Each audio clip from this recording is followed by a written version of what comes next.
দর্শক আসসালামু আলাইকুম। এটা ডাক্তার আহমেদ নাজমুল আনাম, শিশু কিশোর নবজাতক এবং শিশু হৃদরোগ বিশেষজ্ঞ। বরাবরের মতো আপনাদের সবাইকে স্বাগতম জানাচ্ছি চলতি পথে।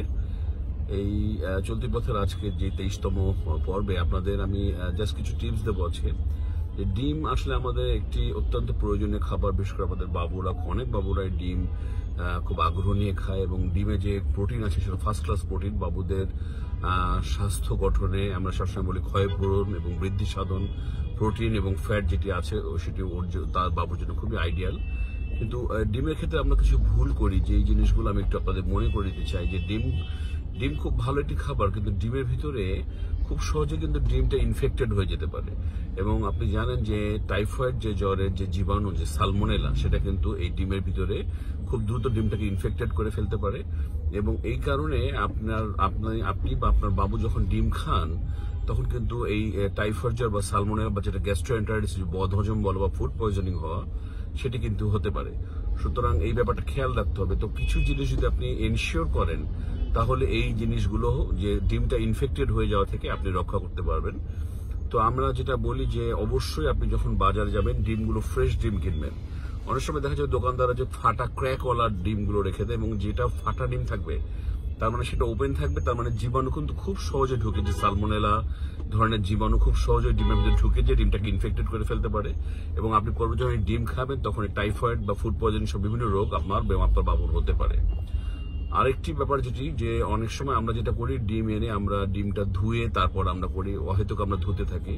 তো সেটার দরকার নাই, কারণ ডিমের ভিতরে এমনি একটা প্রোটেক্টিভ লেয়ার থাকে, সুতরাং সেটাই ডিমকে রক্ষা করছে। সুতরাং আপনার আবার আলাদা করে ধুয়ে এটা কিছু করার দরকার নেই। আপনি সরাসরি ডিমটা ফাটিয়ে আপনি তাওয়ায় দিলেন।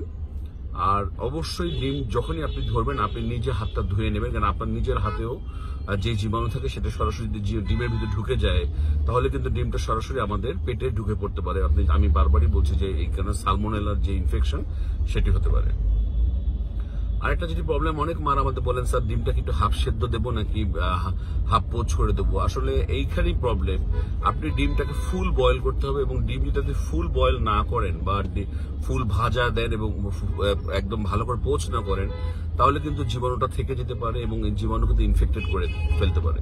আমি অনেককে দেখেছি, বিশেষ করে যারা জিমে যান তারা একদম কাঁচা ডিম খান। এখন এই কাঁচা ডিমে তার হেলথ কতটুকু ডেভেলপ হচ্ছে সেটা নিয়ে আমি আলাপ করতে চাই না, কিন্তু এইটা দিয়ে কিন্তু তার পেটে যেগুলো সব ইনফেকশন হতে পারে, এবং সালমোনেলা বা গ্যাস্ট্রোএন্টারাইটিস জাতীয় যে ইনফেকশন, সেটা কিন্তু মাঝে মাঝে দেখা যায় হসপিটালে ভর্তি হওয়ার পর্যন্ত প্রয়োজন হতে পারে। সুতরাং এই ব্যাপারগুলো আপনারা খেয়াল রাখবেন। আর ডিম সেদ্ধ করার সময় আমরা বলবো যখন ভালোভাবে ডিমটা সেদ্ধ হয়, কোনোভাবেই জানি কাঁচা না থাকে, এবং আমি বলবো যে মিনিমাম 8 মিনিটের বেশি করে আপনি সেদ্ধ করবেন, তাহলে একটা ডিম পূর্ণাঙ্গভাবে সেদ্ধ হবে। তো সুতরাং এই জিনিসটা আপনাকে অবশ্যই খেয়াল রাখতে হবে। আর শেষ যেটি ব্যাপার, অনেকে আমরা ডিমটা ভেজে রেখে দিই বা পোচ করে রেখে দিই, পরে দেখা যাচ্ছে অনেক দেরি করে খাচ্ছি। এখানেও আমার আপত্তি আছে। আপনারা ডিমটা অবশ্যই ভাজার বা ডিমটা রান্না করার 1 ঘন্টার ভিতরে খেয়ে ফেলবেন। যদি আপনি ফেলে রাখেন তাহলে কিন্তু ইনফেক্টেড হয়ে যাওয়ার সম্ভাবনা আছে, এবং যেটা আমাদের বাবুদের জন্য বা আমাদের নিজেদের শরীরের জন্য ডেঞ্জারাস হতে পারে। যদি কোনো কারণে আপনি মনে করেন আমি ভেজে ফেলেছি এখন খাওয়া যাচ্ছে না, আপনি তাহলে ফ্রিজে রেখে দিন, পরবর্তী ফ্রিজ থেকে বের করে খান। কিন্তু আপনি বাইরে 1 ঘন্টা বেশি রেখে দিলে কিন্তু ডিমটা ইনফেক্টেড হয়ে যেতে পারে।